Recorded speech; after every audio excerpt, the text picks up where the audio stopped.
తలనీలాలిచ్చి స్వామి పుష్కరంలో స్నానమాడి మునకకు జన్మజన్మాల కాలుష్యాలు కరిగిపోతూ ఉంటే తిరుమణి తిరుచూర్ణం ధరించి కొత్త రూపాన్ని సంతరించుకుని ఎంతోసేపు ఎదురు చూసి స్వామి సందర్శనం అయిన తరువాత ఆ స్వామి మహిమల్నే ఒకరికొకరు చెప్పుకుంటూ పరవశించి ఇసుక పాత్ర వలె ఎంతకీ తరగనటువంటి వారి అనుభూతులు పరస్పరం అందించుకుంటూ ఆ తరువాత మాతృశ్రీ వేంగమాంబ అన్నదాన సత్రానికి వచ్చి ఈ అన్నప్రసాద కేంద్రంలో భోజనాన్ని స్వీకరించడం చేస్తూ ఉన్నప్పటికీ కూడా అక్కడ ఉపాహారం స్వీకరించిన లేదా ఆహారాన్ని స్వీకరించిన మనసులో శ్రీనివాసుని దివ్యమంగళ విగ్రహం దర్శించినటువంటి తన్మయత్వంతోనే పులకించిపోతూ ఉంటారు.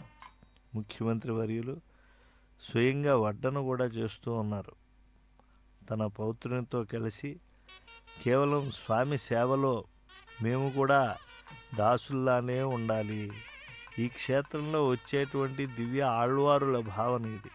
నజ్జన్మన ఫలమిదం మధుకైట భారే, నజ్జన్మన ఫలమిదం మధుకైట భారే, మత్ప్రార్థనీయమదనుగ్రహ ఏష ఏవ, త్వద్భృత్య భృత్య పరిచారక భృత్య భృత్య భృత్యస్య భృత్య ఇది మాం స్మర లోకనాథ అని చెప్పి స్వామి నీ దాసులకు కడు దాసానుదాసులమై మేము ఉండాలి అని చెప్పి ప్రార్థన చేస్తూ ఉంటారు.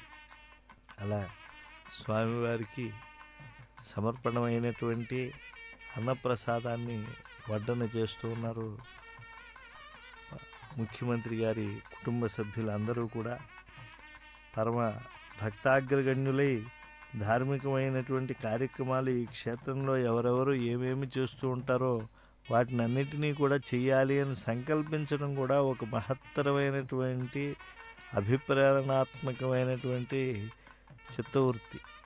ఎందుకంటే స్వామి ప్రసాదాన్ని స్వీకరించడం పుణ్యమైన, స్వామి ప్రసాదాన్ని 10 మందికి పంచడం కూడా పుణ్యమే. ఇది ధరాలోక వైకుంఠం. ఈ కలియుగ వైకుంఠంలో ఉండేటువంటి గొప్పతనాన్ని పదకవితా పితామహుడు సుస్పష్టంగా మనందరికీ తెలియజేశాడు. కట్టెదురా వైకుంఠము కాణాచేయిన కొండ, తెట్టెలాయ మహిమలే తిరుమల కొండ, వేదములే శిలలై వెలసినదీ కొండ, ఏ దశ పుణ్యరాశులే ఏరులైనదీ కొండ, వ్యాధిలి బ్రహ్మాది లోకముల కొనల కొండ, శ్రీదేవుడుండేటి శేషాద్రి ఈ కొండ, సర్వదేవతలు మృగజాతులై సంచరించే కొండ, నిర్వహించి జలధులే నెట్టచెరులైన కొండ, ఉర్వి తపస్సులే తరువులై నిలచిన కొండ, పూర్వపుట అంజనాద్రి పొడవాటి ఈ కొండ, వరములు కొటారుగా ఒక్కనించి పెంచే కొండ, పరగు లక్ష్మీకాంతు శోభనపు కొండ, కురిసి సంపదలల్లా గుహల నిండిన కొండ, విరివైనదిదివో శ్రీ వెంకటాద్రి కొండ. పవిత్రమైనటువంటి గాలులు బహుశా శ్రీవైకుంఠంలో ఉన్నాయో లేవో అలాంటి గాలులతో సహజ ప్రకృతిలో ఉన్నది మాతృశ్రీ తరిగొండ వేంగమాంబ అన్నదాన సత్రం. బేడి ఆంజనేయ స్వామివారు అలాగే బాలాంజనేయ స్వామివారి చిత్తరువులు ఈ అంజనాద్రి పైన సహజంగా కనువిందు చేస్తూ ఉంటాయి. ఇది గొప్ప భోజనాలయం. ఎంతమంది మహాత్ములు ఇక్కడికి వచ్చి భోజనం చేస్తూ ఉంటారు.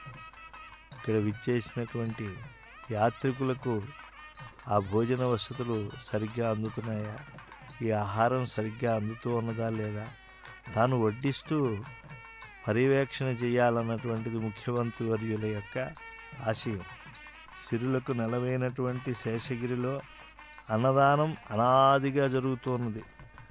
ఎంతోమంది ఇక్కడ అన్నదానం చేసి తరించారు. ఆధునిక కాలంలో భక్త శిరోమణి మాతృశ్రీ తరిగొండ వెంగమాంబ నిత్యాన్నదానం, నిరతాన్నదానం కూడా నిర్వహించింది అని చెప్పి పెద్దలు చెప్తూ ఉన్నారు.